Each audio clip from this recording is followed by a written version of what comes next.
Dear friends, welcome to express vision. നമ്മുടെ താജ്മഹൽ, ഇന്ത്യയുടെ അഭിമാന സ്തംഭം, ലോകാത്ഭുതങ്ങളിൽ ഒന്ന്, ലോക ജനതയെ എന്നും അത്ഭുതപ്പെടുത്തിക്കൊണ്ടിരിക്കുന്ന ഒരു അത്ഭുത നിർമ്മിതി. ഇതിൻ്റെ പ്രവേശന കവാടം ഗംഭീരമാണ്. ഈ പ്രവേശന കവാടത്തിലേക്ക് നമ്മൾ കടക്കുമ്പോൾ തന്നെ ഇതിൻ്റെ അത്ഭുതങ്ങളുടെ ആരംഭം കുറിക്കുകയാണ്.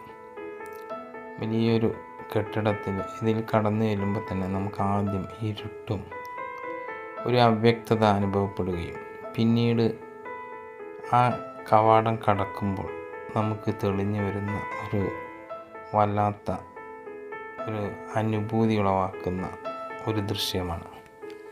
ഇത് നമുക്ക് കടന്നു ചെല്ലുമ്പോൾ തന്നെ അനുഭവിക്കുന്ന ഒരു ആനന്ദകരമായൊരു കാഴ്ചയാണ്. ഇതിൽ തെളിഞ്ഞു വരുന്ന ആ ഒരു സുന്ദരമായ ആ ദൃശ്യം ശ്രദ്ധിക്കൂ, എങ്ങനെയുണ്ട്. പെട്ടെന്ന് അങ്ങോട്ട് തെളിഞ്ഞു വരും. അത് തന്നെ വലിയൊരു അത്ഭുതമാണ്. ഇവിടെ നിന്ന് അങ്ങോട്ട് തുടങ്ങും ഓരോ അത്ഭുതങ്ങളുടെ പറുദീസ. വിശാലമായ ഒരു പൂന്തോട്ടത്തിലൂടെ നമ്മളിതിൽ കടന്നു ചെല്ലുമ്പോൾ ഇതിനൊരു ജീവൻ്റെ തുടിപ്പ് നമുക്കിവിടെ കാണാം. കാരണം ഏതൊരു നിർമ്മിതിയും നമ്മളെ ഒരിക്കലും സ്വീകരിക്കാറില്ല. എന്നാൽ താജ്മഹൽ അങ്ങനെയല്ല, നമ്മളെ ഇങ്ങോട്ട് വന്ന് സ്വീകരിക്കും. നിങ്ങൾ നോക്ക്, വീഡിയോ നോക്ക്. ഒന്ന് നടന്ന് ചെല്ലുമ്പോൾ അതിങ്ങോട്ട് നമ്മൾ ഓടി വരും. അത്രയേറെ ഒരു ജീവൻ്റെ തുടിപ്പ് അതിന് സൃഷ്ടിക്കപ്പെട്ടിട്ടുണ്ടെന്ന് നമുക്ക് കണ്ടെത്താൻ കഴിയും. അങ്ങനെ നമ്മൾ അടുത്തേക്ക് ചെല്ലുമ്പോൾ അത് താജ്മഹൽ ഇങ്ങോട്ട് ഓടി വരും. നടന്നു പോകുമ്പോൾ അതിങ്ങനെ ഓടി വരും.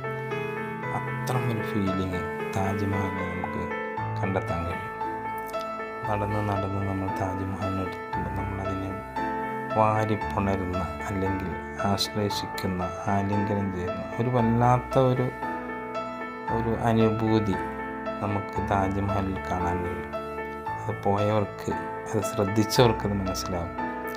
അവിടെ നിന്ന് അങ്ങോട്ട് നമ്മളത് ചെല്ലുമ്പോൾ അതിൻ്റെ നിർമ്മിതി, ലോകത്തൊരാൾക്കും ഇത്തരമൊരു നിർമ്മിതി സൃഷ്ടിക്കാനാവാത്ത വിധം അതിഗംഭീരമായി വെണ്ണക്കൽ കൊണ്ട് നിർമ്മിക്കപ്പെട്ടത് 14 രാവിൽ തിളങ്ങി നിൽക്കുന്ന ഒരു താജ്മഹൽ എന്നും ഒരു വിസ്മയമാണ്.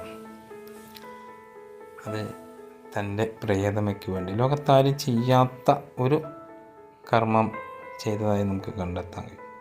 ഇവിടെയുള്ള കലാവൈഭവം അത് അതിലേറെയാണ്. ഇവിടെ താഴെ നിന്ന് മുകളിലായിട്ടുള്ള ഓരോ ഖുർആൻ സൂക്തങ്ങളും അതേ വലിപ്പത്തിൽ, അതേ കാഴ്ചയിൽ തന്നെ നമുക്ക് വായിക്കാവുന്ന വിധത്തിൽ ഇത് സെറ്റ് ചെയ്തിട്ടുണ്ട്. അങ്ങനെ തുടങ്ങി ഏതൊന്നിനും അതുല്യമായ ഒരു നിർമ്മിതി ആയിരിക്കണമെന്ന ശാഠ്യം ഈ താജ്മഹലിൽ കാണാം.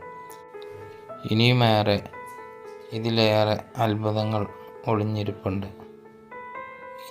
ഇനി അടുത്ത സന്ദർശനത്തിൽ, അടുത്ത വീഡിയോയിൽ കാണാം. Thank you for watching.